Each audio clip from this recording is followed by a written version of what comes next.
Célébration de l'Aïd al-Adha al-Mubarak, une grande prière a eu lieu ce matin à la grande mosquée Roi Faisal en présence du chef de l'État Idriss Déby Itno. L'Association nationale des experts comptables et comptables agréés a mis un terme aux travaux de la 3e session des formations des professionnels de la comptabilité, une formation organisée en collaboration avec la Banque mondiale. Gazelle Football Club remporte le titre de champion de la Ligue de football de N'Djamena. C'est à l'issue du match qu'il a opposé hier à Infanterie Football Club. Madame, Messieurs, bonsoir et bonne fête de l'Aïd al-Adha al-Mubarak à tous. La communauté musulmane du Tchad, à l'instar de celle du monde, célèbre aujourd'hui la fête de l'Aïd al-Adha ou fête de la Tabaski. Ici à N'Djamena, une grande prière a marqué cette journée. C'était à la grande mosquée Roi Faisal en présence du chef de l'État Idriss Déby Itno. Le reportage de Mohamed Moussa Bamishahib.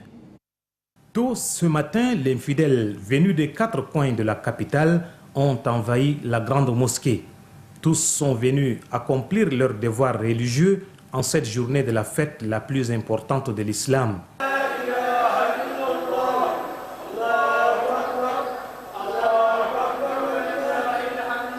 Glorifiant ensemble le Très-Haut, les musulmans cherchent sa bénédiction et son pardon. C'est à 8 heures précises que la prière dirigée par l'imam de la grande mosquée Roi Faisal commence.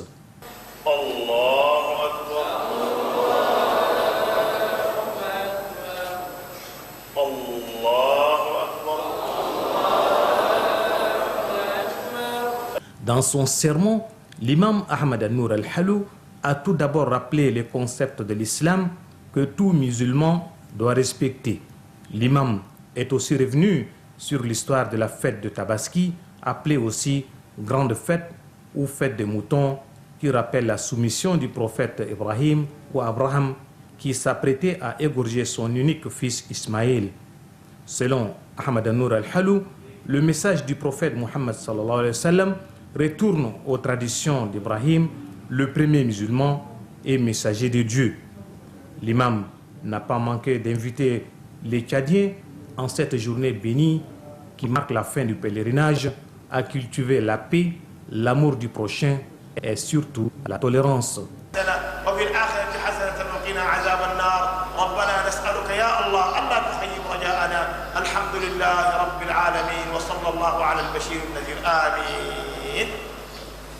C'est avec ces conseils et prières de l'imam que la grande prière a pris fin. Juste après la prière, le chef de l'État Idriss Déby Itno a livré un message de paix aux Tchadiens. Il est au micro de Mohamed Moussa Bamishahib. Quelles que soient leurs différences, quelle que soit leur religion, quelle que soit leur région, le Tchad est indivisible. À tous ceux qui aiment ce pays, qui se mettent résolument au travail. À tous ceux qui aiment ce pays, qui se mettent à la disposition de la nation tchadienne. Et tous ceux qui aiment ce pays doivent bien servir le Tchad. C'est tout le souhait que j'ai fait à tous les Tchadiens et Tchadiennes, de l'intérieur comme de l'extérieur. Quelques heures après la prière, les membres du Conseil supérieur des affaires islamiques et ceux de la grande mosquée se sont rendus au palais présidentiel pour présenter leurs vœux au chef de l'État. Ils étaient suivis par le Premier ministre, les présidents des grandes institutions et les membres du gouvernement et bien d'autres personnalités. Souleymane Diabo. L'Aïd al-Adha al-Mubarak offre l'occasion aux leaders de la communauté musulmane du Tchad d'adresser leurs vives félicitations ainsi que leurs vœux de bonheur au chef de l'État et partant à l'ensemble du peuple tchadien. Conduit par le président Cheikh Hissène Hassan Abakar, les membres du Conseil supérieur des affaires islamiques du Tchad et du comité de la grande mosquée sont les tout premiers à formuler ce vœu au président de la République. Le président du Conseil supérieur des affaires islamiques du Tchad, Cheikh Hissène Hassan Abakar, a exprimé ses reconnaissances à Allah le Tout-Puissant pour avoir restauré la paix et la sécurité au Tchad. Il invite l'ensemble des Tchadiens à œuvrer pour la consolidation de cette quiétude, condition indispensable pour la pérennisation de l'élan de développement entamé par le pays. Par rapport à la gestion des centres de formation coranique et des mosquées, Cheikh Hissène Hassan Abakar promet mettre de l'ordre dans les jours à venir afin d'éviter tout amalgame. Pour le président de la République, les problèmes de religion sont des questions extrêmement dangereuses. Le chef de l'État exhorte donc les leaders religieux à intensifier la sensibilisation de leurs fidèles afin de préserver le bon exemple de la cohabitation entre les religions. Idriss Déby Itno a demandé à l'ensemble des musulmans de prendre garde pour épargner le Tchad de la contagion de la crise du Nord Mali. Tout en appelant au respect strict des lois du pays et à l'amour de la patrie, le chef de l'État prie les marabouts et tous ceux qui exploitent les enfants dans les écoles coraniques de cesser cette pratique. La mendicité des enfants des écoles coraniques n'a pas sa place dans notre pays, a insisté le président de la République. Après les membres du Conseil supérieur des affaires islamiques du Tchad et du comité de la Grande Mosquée, le Premier ministre Emmanuel Nadingar, le président des grandes institutions de la République, l'ancien chef de l'État Goukouni Ouédei, les membres du gouvernement, les présidents et secrétaires généraux des partis politiques, les diplomates accrédités au Tchad et bien d'autres corps constitués ont présenté leurs vœux de santé et de prospérité au président de la République Idriss Déby Itno. Et c'est là à l'occasion de l'Aïd al-Adha al-Mubarak ou la fête du sacrifice. Dans son intervention, le président du Conseil supérieur des affaires islamiques a mis l'accent sur l'introduction de l'enseignement du français dans les centres d'apprentissage coranique ainsi que la gestion des mosquées dans le pays. Suivez plutôt le président du Conseil supérieur des affaires islamiques dans une traduction assurée par Souleymane Diabo. بالمقارنة مع البلاد الأخرى في الجانب الديني نحمد الله ما زال الدنيا في خير. يوم من الأيام أدينا توجيهات. Frère président, en comparant notre pays avec les autres sur le plan des religions, Dieu merci, nous vivons dans la quiétude. Un jour, vous nous avez instruit d'intégrer l'enseignement de la langue française dans nos écoles et centres de formation coranique. Nous vous rassurons que nous allons traduire dans le fait cette préoccupation juste à la fin de la saison de pluie. Le français et l'éducation islamique doivent être dispensés dans nos écoles d'enseignement arabe. À cet effet, le Conseil supérieur des affaires islamiques du Tchad a élaboré un programme pour l'introduction du bilinguisme dans ces écoles. Quant à l'éducation islamique, celle-ci doit obéir et se conformer à nos traditions héritées de nos ancêtres. Monsieur le Président, il n'existe aucune communauté sans fondement. La communauté musulmane doit respecter les règles de base de cette religion et être jalouse de son identité nationale. Donc l'enseignement du français et de l'éducation islamique dans nos écoles permettront aux enfants de s'épanouir et d'être utiles pour le pays. Le deuxième point, ce sont les mosquées. Un programme est établi pour résoudre les confusions dans la gestion de ces lieux saints. Pour apporter des solutions à ces problèmes, nous devons veiller sur les lieux de culte et les leaders musulmans. Il faut également veiller sur les écoles coraniques afin d'éviter les dérapages. Alors, mieux vaut prévenir que guérir. Pour ce faire, un programme spécial pour contrôler les écoles coraniques et les mosquées de l'ensemble du pays s'impose. Monsieur le Président, l'intérêt de la nation doit primer sur l'intérêt individuel. Si quelqu'un veut privilégier ses propres intérêts au détriment du pays, il va trouver l'État devant lui. En tant que responsable en charge des affaires islamiques, nous devons tirer la sonnette d'alarme pour éviter les confusions. Prière, Monsieur le Président, d'instruire le ministère de l'Éducation nationale de refuser à n'importe quelle organisation de créer des écoles académiques, car celles-ci forment des progénitures en leur inculquant des idées importées qui peuvent nuire. Nous voulons épargner le Tchad des dangers. النسائية والرجالية في جميع أنحاء الوطن. En réponse aux membres du Conseil, le chef de l'État a prôné la cohésion des fidèles et le développement du Tchad. Le président de la République a été on ne peut plus clair. Désormais, de ceux qui sèment les troubles au sein de la communauté musulmane ne seront plus tolérés. Suivez plutôt le président de la République, toujours dans une tradition assurée par Souleymane Diabo.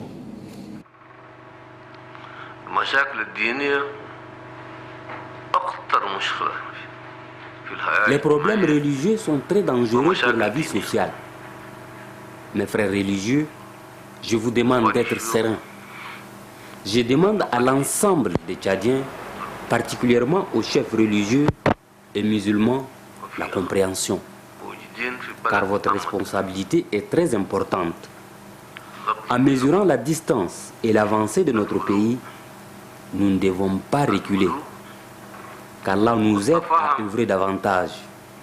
Je demande également à tous les Tchadiens, particulièrement les musulmans, de se pardonner. Nous disons non aux individus qui cherchent à diviser les musulmans ou à s'aimer des troubles au sein de cette communauté. Le Tchad a payé des prix pour l'instauration de la sécurité et de la prospérité. Nous avons versé du sang, nous avons aussi perdu des hommes. Aujourd'hui, nous sommes engagés vers le développement du pays. Nous avons initié des milliers de projets, c'est grâce à la sécurité et à la paix retrouvée. À défaut, aucun projet ne peut se réaliser. En tant que leader musulman, vous devez prendre vos responsabilités et œuvrer dans le sens de l'unité des fidèles. Ce qui se passe de nos jours dans les pays musulmans, tels que le Mali et autres, nous préoccupent à plus d'un titre.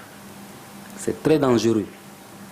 Alors, faites attention pour que ces mal ne touchent pas notre pays. Une sensibilisation d'envergure des fidèles s'avère indispensable.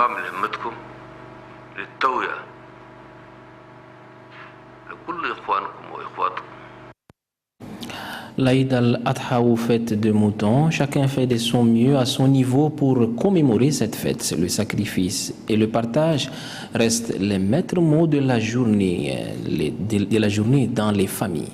La fête en ville avec Aroum Abdelkader. Ici, nous sommes au marché à bétail de Diguel en ce jour de l'Aïd al-Adha al-Mubarak.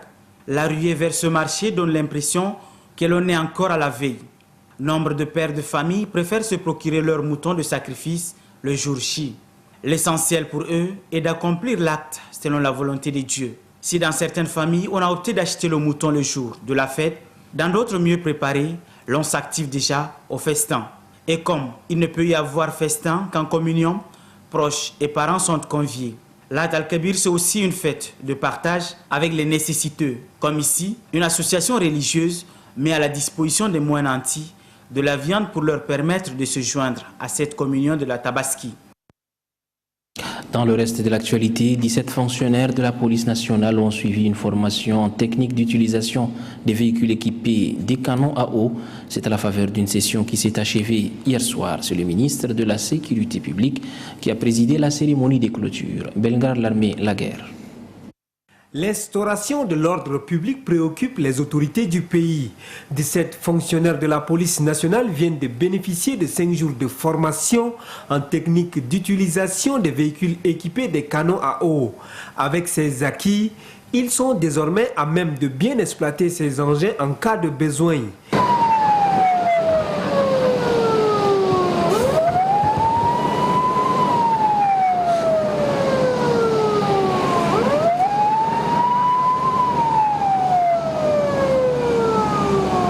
Les participants ont été encadrés par 2 formateurs coréens qui ont fait le déplacement de N'Djamena.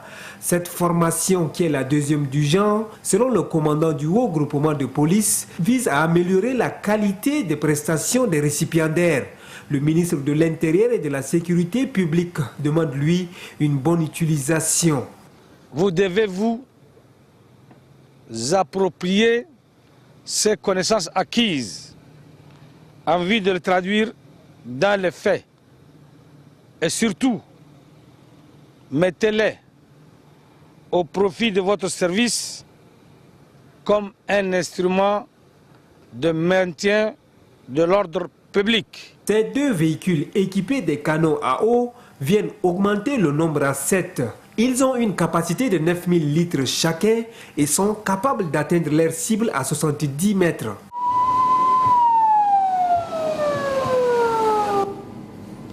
Les professionnels de comptabilité ont également mis un terme à leur 3e session des formations organisée par ANISAT, entendue Association nationale des experts comptables et comptables agréés du Tchad. Cette formation s'est déroulée au Méridien Chari. Niébédé Vincent Kendi. Ces 57 comptables, dont 5 Congolais en formation depuis 5 jours, vont être reversés dans la catégorie des experts comptables de la CEMAC. Cette 3e session de formation des experts comptables et comptables agréés du Tchad qui s'achève est une étape très importante pour ces professionnels de la comptabilité. Le secrétaire général du ministère des Finances et du Budget souligne que cette initiative est à saluer. 5 jours durant, les participants se sont outillés des techniques de planification, l'exécution des missions et la rédaction des rapports.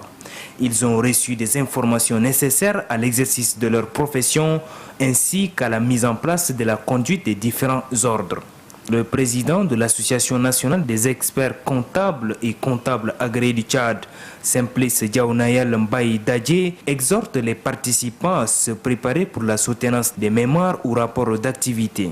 Grâce à cette formation, le Tchad se dote ainsi des ressources humaines compétentes dans le domaine de la comptabilité.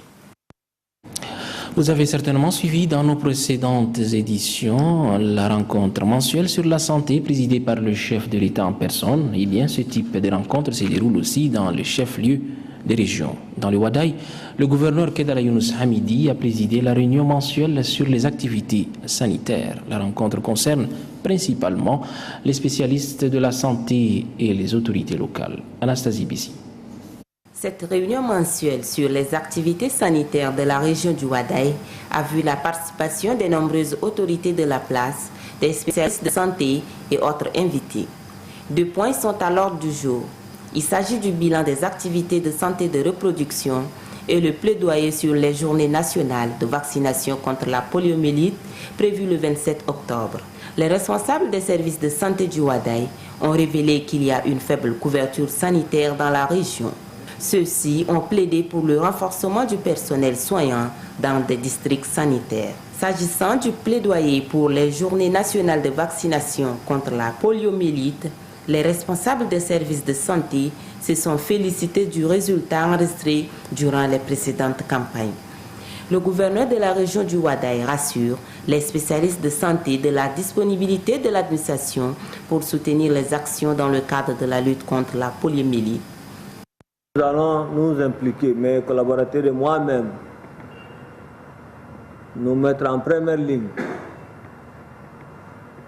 apporter toute notre contribution, toute notre assistance, afin que l'aspect mobilisation sociale soit sans faille. Le gouverneur Kedala Younous Hamidi demande l'implication de tout un chacun afin que la prochaine campagne de vaccination contre la poliomyélite connaisse un succès. Les producteurs et réalisateurs des radios communautaires ont mis un terme à leur formation, une formation axée sur la santé de la reproduction, la planification familiale et la sécurisation des produits en santé de la reproduction. Plus de 20 participants venant des différentes régions du pays ont pris part à cette formation. Marie-Joséphine nous fait le point. La lutte contre la mortalité maternelle et infantile doit impliquer tous les groupes sociaux professionnels. Le Fonds des Nations Unies pour la population UNFPA, principal partenaire qui accompagne le gouvernement dans cette lutte, ne cesse d'impliquer les communicateurs dans les actions visant à réduire le taux de mortalité de ce couple mère-enfant qui ne cesse de s'accroître. Après avoir formé les journalistes de la presse publique et privée dans le domaine de la santé de la reproduction et ses différentes composantes, la planification familiale, les violences basées sur le genre et la sécurisation des produits de santé de reproduction, c'est le tour de ceux exerçant dans les radios communautaires de voir leur capacité renforcée en la matière. Ces participants venus des différentes régions du pays sont désormais chargés d'informer les uns et les autres, d'éduquer et de communiquer avec objectivité et professionnalisme. Outre cet objectif, ces producteurs-réalisateurs doivent également aider le gouvernement à atteindre les objectifs du millénaire pour le développement d'ici 2015. La présente formation, souligne les participants, va leur permettre d'atteindre l'objectif recherché. Ce qui m'a impressionné dans cette formation, c'est que c'est la planification familiale et les violences basées sur le genre. Nous savons que chaque jour, chaque heure, chaque seconde, nous femmes, nous mourons par suite des accouchements et nous mourons parce que dans certains coins reculés du pays, il n'y a pas de structures sanitaires, il n'y a pas de routes. Et puis c'est ce qui contribue donc, ou bien qui freine le développement de notre pays. Donc nous engageons à partir d'aujourd'hui, à partir de maintenant, pour nous lancer ensemble, nous allons lutter contre ce phénomène en sensibilisant nos frères qui ne veulent pas encourager les femmes dans ces domaines. Nous avons la responsabilité et c'est ce que nous avons mis comme priorité d'ailleurs dans nos programmes, amener la population à changer de comportement vis-à-vis des difficultés que celles-ci rencontrent dans leur vie quotidienne. Le représentant assistant de l'UNFPA, Togbe Gagedeba, s'est dit satisfait de l'organisation de la dite formation et indique que les radios communautaires sont les moyens de communication par excellence. Le représentant assistant de l'UNFPA, Togbe Gagedeba, souligne en outre que toutes les dispositions sont prises par son institution en vue de signer avec les radios communautaires des mémorandums susceptibles d'accompagner le gouvernement dans ses actions de lutte contre ces phénomènes. Fête de la liberté et de la démocratie 2012, la commission sensibilisation et communication se trouve à Biltine dans le Wadi Fira. La délégation a eu des séances, des rencontres avec les autorités administratives, traditionnelles, civiles et militaires de la région. Objectif, impliquer toutes les couches socio-professionnelles dans les préparatifs des festivités. Des précisions avec Noubadoumbaï Talomadi. La commission de sensibilisation et de mobilisation des festivités du 1er décembre 2012 à Biltine met tout en œuvre pour impliquer la population dans les préparatifs. Après son séjour dans cette région, la délégation conduite par le président de cette commission de sensibilisation et de mobilisation, Moussa Mamat Aga, s'est rendue successivement à Mata, Amzouer et Kologa. L'objectif de ces déplacements, c'est d'échanger avec les autorités administratives, les leaders traditionnels et religieux, ainsi que la population des dites localités. Pour le chef de délégation Moussa Mahamat Aga, la fête du 1er décembre, vu son importance pour le peuple tchadien, doit être réussie. Et cela ne dépend que de l'implication de toutes les couches sociales, doit-il ajouter. Le gouverneur et ses hôtes ont profité de l'occasion pour évoquer les différentes difficultés liées à l'organisation de cette fête de la liberté et de la démocratie dans leur zone. Le gouverneur a promis s'investir personnellement afin d'apporter des solutions adéquates à toutes les préoccupations relevées par les uns et les autres au cours de cette rencontre de sensibilisation. Le préfet de Guérida rassure la délégation que les dispositions sont prises pour une participation massive de la population à cette festivité. Le sultan de Dartama a saisi cette opportunité pour rassurer la délégation de la participation de la population à cette fête nationale de libération. Selon lui, c'est une occasion pour témoigner la reconnaissance aux bâtisseurs de la République et ses compagnons pour l'instauration de la démocratie au Tchad. En sport, le verdict du championnat de la Ligue de football de la commune de N'Djamena est tombé ce jeudi 25 octobre avec le match de la dernière journée qui a mis aux prises Gazelle Football Club à Infanterie. Match remporté par l'équipe Gazelle sur un score de 4 buts à 1. Ainsi donc, Gazelle gagne le titre de champion de la dite Ligue. Les détails avec Kadnouba Théophile. Le champion de la Ligue de football de la commune de N'Djamena pour la saison sportive 2011-2012 est connu depuis hier. Il s'agit de Gazelle Football Club qui s'est imposé face à la Gemia Football Club à l'issue de la dernière journée. Pourtant, les capés de Joseph Mouté qui ont besoin d'un seul point du nul sont entrés dans le match timidement. se contentant d'occuper rationnellement le terrain pour développer un jeu posé et cohérent. Les joueurs de Gazelle ont fait du surplace durant les 45 premières minutes. Une première mi-temps mal négociée par les militaires qui n'ont pas su exploiter positivement les erreurs de leurs adversaires. Cette inefficacité offensive des deux équipes amène les 22 acteurs à regagner les vestiaires sur le score de parité 0 but partout. À la reprise, la physionomie du match change. Les joueurs de Gazelle passent à la vitesse supérieure et mettent le milieu et la défense adverse à but de pied et obtiennent un penalty qui est stoppé par le gardien de la Gémia. Les militaires ripostent à la 51e minute et ouvrent le score. Les Bleus vont passer à côté du second but 2 minutes plus tard. Blessés dans leur orgueil, les joueurs de Gazelle vont investir toute leur énergie dans la partie. Ils réussissent à marquer le but égalisateur à la 58e minute. Joseph Moutou, qui constate quelques flottements dans sa ligne offensive, procède à 2 remplacements qui vont faire la différence. Bendolo Martial double la mise à la 64e minute. Oumarou Saïbou creuse l'écart à la 76e minute. Bendolo qui cloue définitivement les militaires à la 86e minute. Score final, Gazelle 4, Infanterie 1. Une victoire qui consacre Gazelle Football Club champion de la Ligue de football de la commune de N'Djamena 3 ans après son sacre de 2009. Dans le Borkou, le championnat de football de la région a également pris fin. Sur les 7 clubs qui ont participé, c'est Elec Sport qui est déclaré champion. Les électriciens ont arraché le titre lors de la finale face à Asmine. Innocent Kilayou. Joué en présence du gouverneur de la région du Borkou, Abdoulaye Abakar, la finale de la Ligue de football du Borkou a tenu toutes ses promesses. Les électriciens qui tenaient à arracher le titre de la saison sont les premiers à annoncer les couleurs. La défense du club Asmine résiste jusqu'à la fin du temps réglementaire. Aux épreuves de tir au but, Elec Sport, par l'entremise de son gardien de but, a fini par battre Asmine. Le score est de 3 buts à 2. Les électriciens remportent ainsi la coupe mise en jeu par la Ligue de football du Borkou.